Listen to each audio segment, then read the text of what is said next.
Is your Android phone acting up, feeling sluggish, or just plain frozen? Don't panic. A simple reboot can often solve a surprising number of problems. And in this video, I'll show you exactly how to do it. This process works for most Android phones, although the exact button locations might vary slightly depending on your specific model. First, locate the power button on your phone. It's usually on the right side, but sometimes it's on the top. Now, press and hold the power button down for a few seconds. Usually, about 2 to 3 seconds will do the trick. After holding the power button, you should see a menu appear on your screen. This is the power menu. Look for an option that says restart or reboot. The wording may vary slightly. Tap on the restart or reboot option.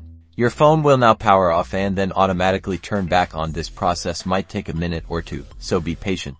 Once your phone has finished rebooting, you'll see the lock screen. Enter your PIN, password, or use your fingerprint to unlock your phone. That's it.